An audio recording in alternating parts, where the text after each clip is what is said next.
यहाँ की जनता आपको 85 से 90% जनता जो अशिक्षित है। नौजवानों को जो रोजगार से जोड़ने की प्रयास किया है, उसमें कहीं सिलाई कढ़ाई का सेंटर भी खुलवाया कई जगह, और कई जगह जो है हमने छोटे छोटे कॉन्वेंट खुलवाने का काम किया। कई जगह मदरसा का बुनियाद डलवाया, जो बहुत बड़ा धोखा ही नहीं, ये बहुत बड़ा छल है यहाँ के सीमांचल की जनता के साथ। इसके लिए मुझे अगर प्रशासन से लड़ना भी पड़े, शासन से मुझे भिड़ना भी पड़े, मुझे सैकड़ों बार जेल भी जाना पड़े, तो मैं इसके लिए पीछे नहीं हटता हूँ, चाहे समस्या कितना भी गंभीर हो। शहर के लोग कहते थे कि सब लोग गांव छोड़ के शहर जा रहे हैं और आप जो है शहर छोड़ के गांव जा रहे हैं। तो हमने कहा कि मुझे गांव को शहर बनाना।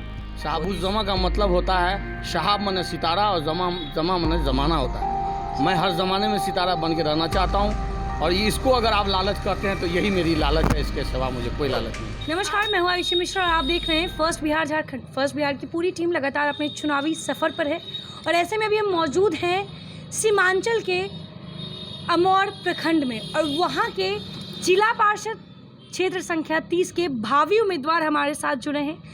ये चुनावी मैदान में तो उतरे हैं, लेकिन इसके अलावा भी इस क्षेत्र की जितनी भी जनता है उसकी हमेशा से ये आवाज़ बुलंद किया है इन्होंने।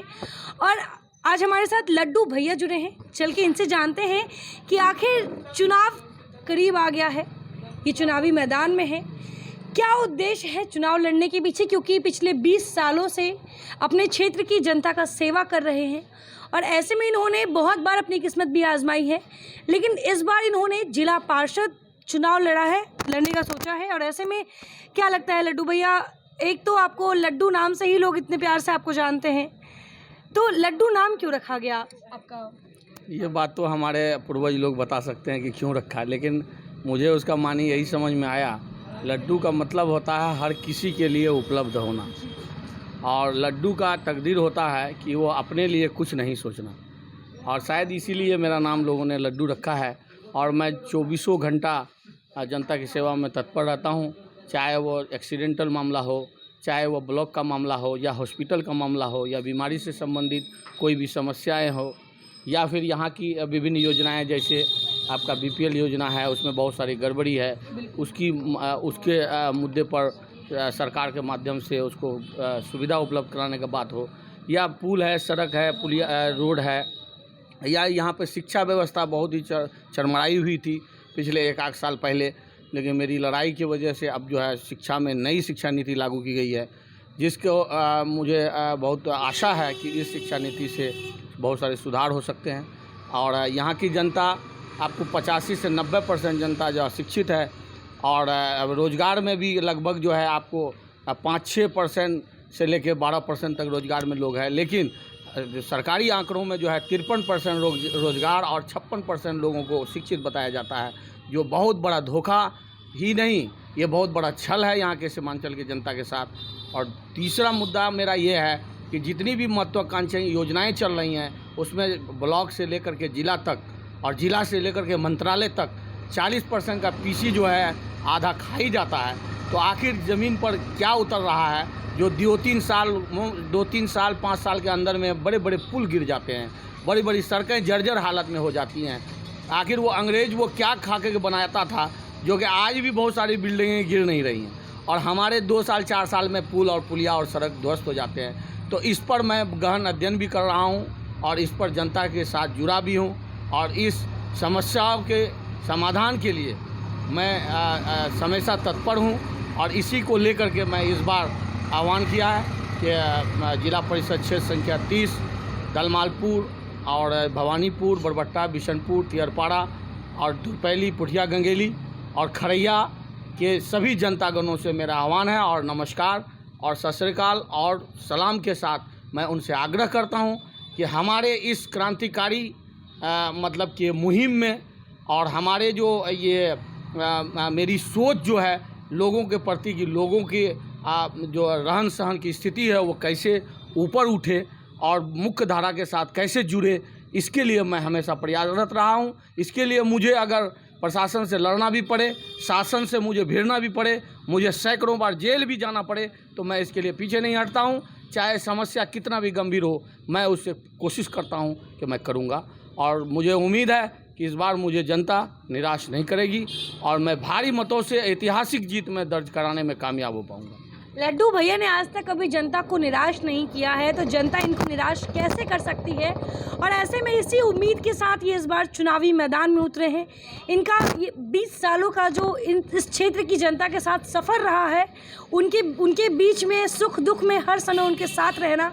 और ऐसे में जब ये अब जनता से उम्मीद लगाए हैं तो देखना ये होगा कि जनता इनको कितना प्यार करती है। लेकिन ऐसे में लड्डू भैया, हम तो अभी तक आपके दूसरे नाम पे ही हैं, आपका जो मुख्य असली नाम है वो बताएं। हम लड्डू भैया इसलिए कह रहे हैं क्योंकि पूरा क्षेत्र इनको इसी नाम से जानता है, लेकिन लड्डू भैया का जो दूसरा नाम है वो लड्डू भैया से ही चल के जानते हैं।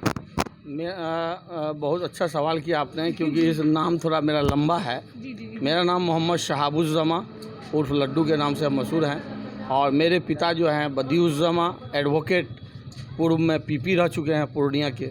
और हमारे दादाजी जो हैं वो शेख रियाजुद्दीन साहब समाज सेवी थे और अंग्रेज़ों के ज़माने के वो ज़मींदार भी कहलाते थे।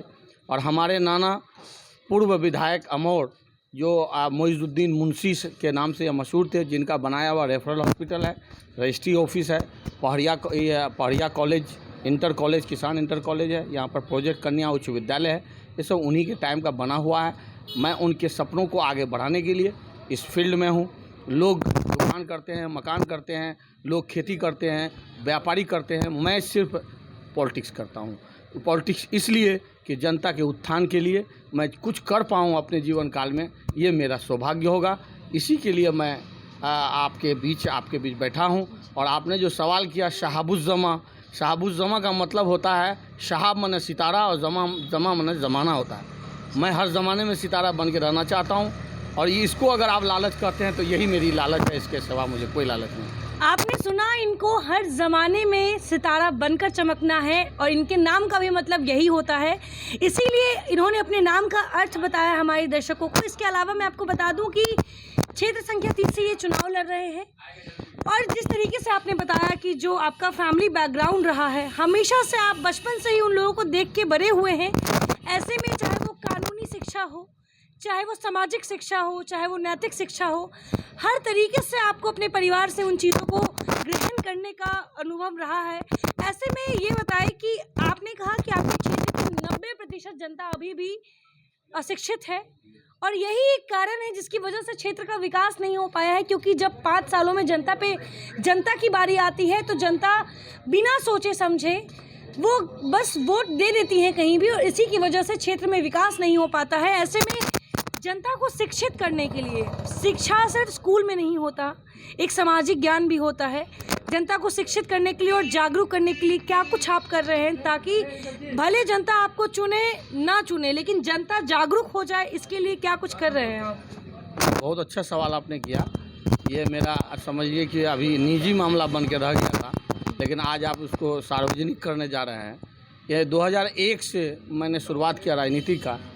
और हमारे क्षेत्र के में जहाँ रोड नहीं है, बिजली नहीं था और शिक्षा का जो बुरा हाल था, मैं जब यहाँ आया था तो गांव के शहर के लोग कहते थे कि सब लोग गांव छोड़ के शहर जा रहे हैं और आप जो है शहर छोड़ के गांव जा रहे हैं। तो हमने कहा कि मुझे गांव को शहर बनाना है। तो इसमें 20 साल मेरा बीत गया और आज आप जिस धरती पर बैठे हैं, अमोर की धरती पर, ये आज नगर निगम की ओर अग्रसर हो चुका है। और ये मुझे इस बात का बहुत खुशी है कि मैं ऐसे मौके पर यहाँ आया और मैं चाहे एक ज़रा बराबर भी मेरी योगदान रही हो, लेकिन मैं अपने आप को गौरवान्वित महसूस करता हूँ कि मैं भी इसमें भागीदार हूँ। और मैंने शिक्षा के क्षेत्र में बहुत सारे काम किए हैं। मैंने एक NGO भी बनाया, युग निर्माण समाज कल्याण संस्थान के नाम से मशहूर है, जिसका रजिस्टर्ड कार्यालय बरबट्टा हाट है ना, जो अमोर प्रखंड में ही पंचायत है, वहाँ पर कार्यालय बजाते बना हुआ है। आप कभी आए तो दिखाएंगे।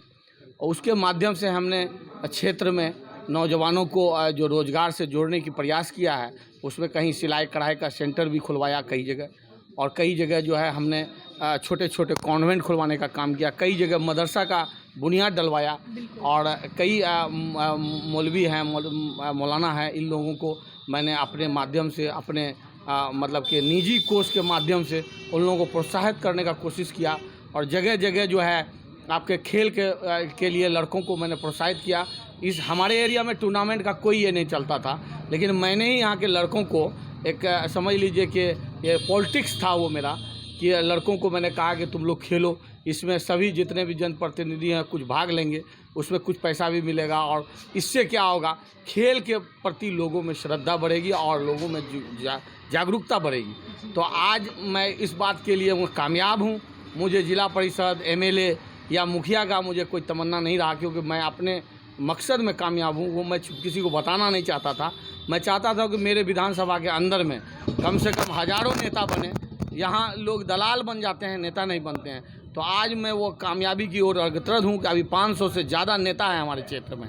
और ये बहुत ही आपको खुशी होगा कि मैं किसान का बच्चा हूँ, मैं धान बोता हूँ और धान का बिचड़ा उपजाता हूँ। हमने नेता का बिचड़ा उपजा दिया है और जब वो तैयार होगा तो आपको दिखाई देगा।